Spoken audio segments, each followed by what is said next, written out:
법인 전환을 언제 하는 게 좋아요? 일반적으로 두 가지를 고려를 하는데 네. 되기 전에 법인 전환을 하셔라 라고 좀 권고를 드리는 편이고, 자영업자들이 세무 회계적으로 가장 많이 하는 실수 이런 게 혹시 있을까요? 제일 많이 실수를 하시는 부분이 챙기시는 거. 회 같은 거는 사실 사업 경비로 쓰면 안 되는데 네. 모르고 경비 처리를 했다가 나중에 세무조사나 이런 데서 문제가 될 수 있다.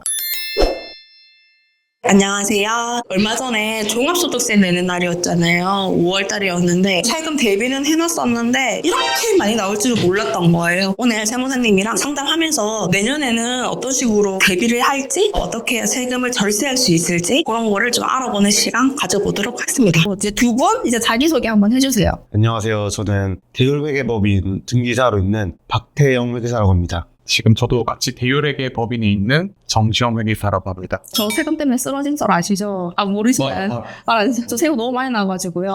쓰러졌거든요. 병원에 입원을 해가지고 제가 진짜 수익 막 뭐랄까 너무 충격받아가지고 바로 그날 밤부터 두통이 엄청 심하거나 그걸 고지서를 받자마자 그래가지고 다음날 일어나니까 두통이 없어질 줄 알았는데 세금이 없어지는 건 아니잖아요. 원인이 그대로 있으니까 저도 이제 그대로 두통이 일어나가지고 바로 아침에 수익 맞으러 가고 저녁에 다시 또 세무사님을 연락해가지고 반값되는 거 보고 이제 두통은 사라졌죠. 세금을 아끼고 싶은 자영업자분들이 많은데요. 사장님들이 절세할 수 있는 꿀팁 같은 거 혹시 있으세요? 우리나라 세법에는 뭐 아시겠지만 세액 공제나 세액 감면 같은 그런 게 잘 준비가 되어 있거든요. 본인 사업과 관련돼서 업종이라든지 뭐 유형 같은 거를 좀 잘 체크를 하셔서 일단은 공제 가능 여부를 체크를 하시고 그걸 잘 활용을 하시는 게 가장 좀 좋은 방법이라고 생각이 들고요. 그리고 또 법인 전환 같은 경우도 세액을 좀 줄일 수 있는 좋은 방법 중에 하나가 될 수 있습니다. 개인 사업자랑 법인 사업자의 차이가 어떤 게 있나요? 일단 그 법인 같은 경우는 설립 절차가 복잡해요. 법무사도 써야 되고 등기소에 가서 이제 등기도 해야 되니까 일단 시간이랑 비용이 개인 사업자에 비해서 많이 들죠. 법인의 돈은 개인처럼 막 돈이 취할 수가 없잖아요. 그런 제한도 있는 경우가 많고 유지 비용도 법인이 더 개인 사업자에 비해서 높을 수밖에 없죠. 그럼에도 불구하고 이 한계세율이 법인의 경우에는 21%거든요. 최대. 개인 사업자 같은 경우는 한계세율이 최대 50%까지 올라가게 되니까 많이 벌면 벌수록 법인 사업자가 개인 사업자보다 세금을 더 적게 내는 방향이 될 수 있는 거죠. 그래서 사업의 규모가 커지면 커질수록 법인 전환을 고려를 하게 되는 거예요. 저도 이걸 되게 궁금한데 법인 전환을 언제 하는 게 좋아요? 일반적으로 두 가지를 고려를 하는데 네. 첫 번째로 성실 사업자라는 게 있어요. 우리나라에서 개인 사업자의 경우에는 업종별로 수익 금액이 일정 규모 이상이 되면은 성실 사업자가 되거든요. 이 성실 사업자가 되면 신고 절차나 세무사한테 내는 그런 비용 같은 게 확 늘어나고 비용 처리를 하는 데 있어서도 엄청 까다로워져요. 그러다 보니까 일반적으로 성실 사업자가 되기 전에 법인 전환을 하셔라 라고 좀 권고를 드리는 편이고, 다음으로는 제가 말씀드렸던 것처럼 소득이 일단 커지면 커질수록 법인 사업자가 내는 세금이 줄다 보니까 소득 구간을 좀 고려를 해서 하는 편이신 거죠. 일반적으로 이제 순이익이 1억 원 정도 이상이 되면 한계세율이 40%가 넘어가기 때문에 법인 사업자 같은 경우는 2억까지 10%거든요. 근데 여기서 좀 고려를 해야 되는 부분이 뭐냐면 이 인출을 하실 때 법인의 경우에는 지금 개인 사업하시는 것처럼 계좌에서 돈을 바로 뺄 수 있는 게 아니잖아요. 네. 그러다 보니 배당이나 근로소득 이렇게 받아야 되는데 그때 사실 또 세금을 내야 되는 경우가 발생을 하거든요. 근데 저희가 누진세다 보니까 한 5천만 원까지는 세금을 많이 안 내요. 그렇게 해서 절세를 하시고 남은 돈은 법인에 유보를 해줬다가 나중에 뭐 건물을 사신다거나 투자를 해서 기업 가치가 커지면 내 주식 가치도 커지는 거니까 저는 부자가 될 수 있는 거잖아요. 창업자의 나이에 따라 세금이 감면된다는 게 있는데 어떤 경우일까요? 창업할 시기가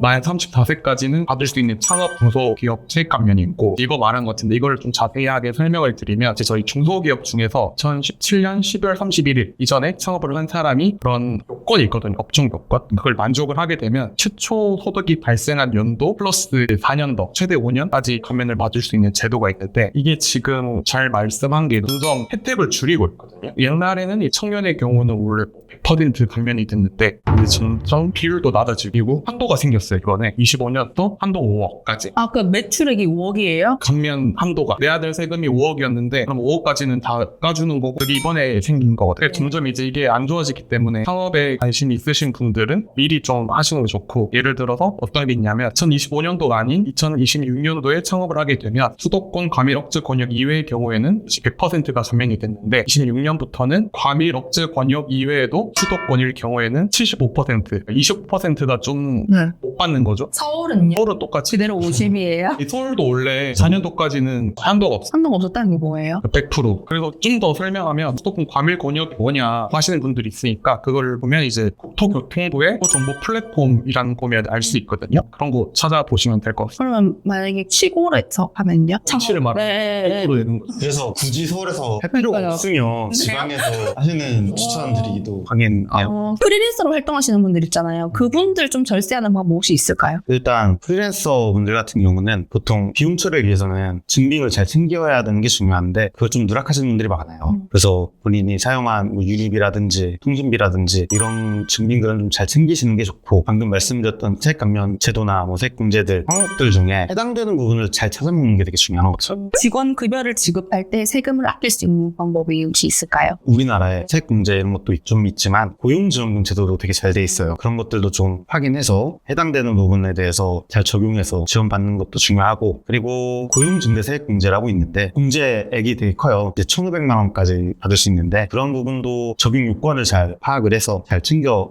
주시는 게 중요하다고 생각해요. 자영업자들이 세무 회계적으로 가장 많이 하는 실수 이런 게 혹시 있을까요? 제일 많이 실수를 하시는 부분이 증빙을 잘 못 챙기시는 거. 그래서 증빙을 잃어버리거나 이래가지고 비용 처리가 가능한지 확인도 불가능한 경우가 있을 수도 있고, 증빙 불비 가산세라든지 이런 게 이제 나올 수도 있거든요. 그런 부분도 있고, 뭐 의료비 같은 거는 사실 사업 경비로 쓰면 안 되는데 모르고 경비 처리를 했다가 나중에 세무조사나 이런 데서 문제가 될 수 있다. 그런 부분들 좀 주의하시면 좋을 것 같습니다. 세무 회계 지식을 잘 모르거나 해가지고 이런 분들 저 말고 또 보신 적이 있는지. 회계사 세무사를 사용하시면 어느 정도는 전문가가 잘못 신고한 부분에 대해서 가산세라든지 이런 것들에 책임을 지기 때문에 그런 건 좀 덜한데, 보통 회계사 세무사를 안 쓰시는 분들 같은 경우는 감면 같은 요건들 잘 모르니까 내가 받을 수 있는 세액 공제나 감면들을 안 받는 경우가 있고, 특히나 부가세라든지 종합소득세라든지, 그리고 또 직원에 있는 사람들은 사대보험 이런 것들도 신경을 써야 되잖아요. 이런 것들을 좀 놓쳐가지고 과태료나 가산세를 받는 경우가 많이 보죠. 그래서 그런 분들이 보통 저희를 찾아오시면 뭐 저희가 못 받은 부분에 대해서는 정정 청구를 통해서 받아들이거나 이런 부분들도 있고 그렇습니다. 이 밖에 더 알려줄 수 있는 절세 팁 같은 거 있을까요? 현금보다는 계좌이체나 이체 증빙 남겨두는 게 좋고, 그리고 두 번째는 경조사비 이런 거 있으면 그냥 다 증빙해가지고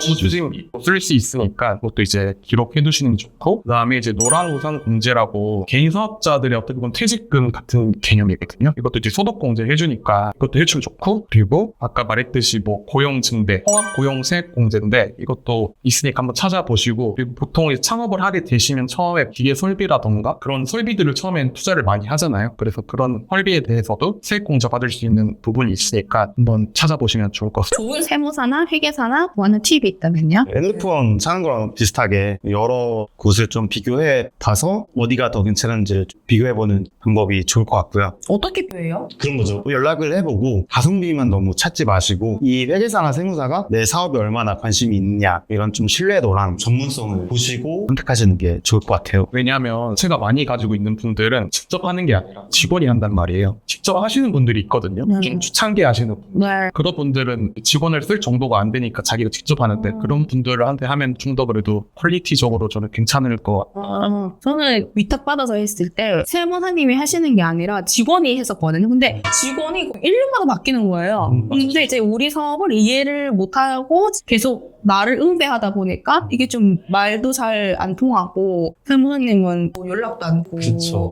그게 약간 좀 불편한 점이 없지 않아 있었거든요. 그래서 직원을 쓰시더라도 세무사나 회계사가 우리 사업이 어떻게 돌아가고 있는지 뭐 그런 건 다 파악을 하고 계셔야 되잖아요. 네. 그러니까 그런 것들 잘 보셔야죠. 마지막으로 하고 싶은 말씀 혹시나 있으실까요? 세금 문제는 사업의 성공에 엄청 큰 영향을 미칠 수 있는 부분이지만 일반 개인들이 접근하기가 어려운 부분이잖아요. 워낙 개정도 계속 되고 이러다 보니까. 그래서 이 전문가를 활용하는 것도 좋은 방법이 될 수 있다고 생각을 하거든요. 뭐 저희가 아니더라도 좀 활용해서 하시는 거 추천드리고, 보시는 여러분들의 사업 다 잘 되기를 기원하겠습니다. 사업자분들은 법인 대표분들을 만나도 특히 세금에 관심 있는데 회계에는 관심 없는 분들 되게 많거든. 그래도 이걸 알아야 세금을 더 세이브할 수 있는 방법도 있으니까 버는 거에 집중보다는 아낄 수 있는 부분은 최대한 아꼈으면 좋겠다. 그래서 고용하시는 게 좋다. 딥하게 알고 싶으신 거 있으시면 댓글을 달아주시고요. 그러면 이제 두 분이 저희 채널에 오셔가지고 댓글도 아마 달아주실 거예요. 오늘 너무 고하셨습니다.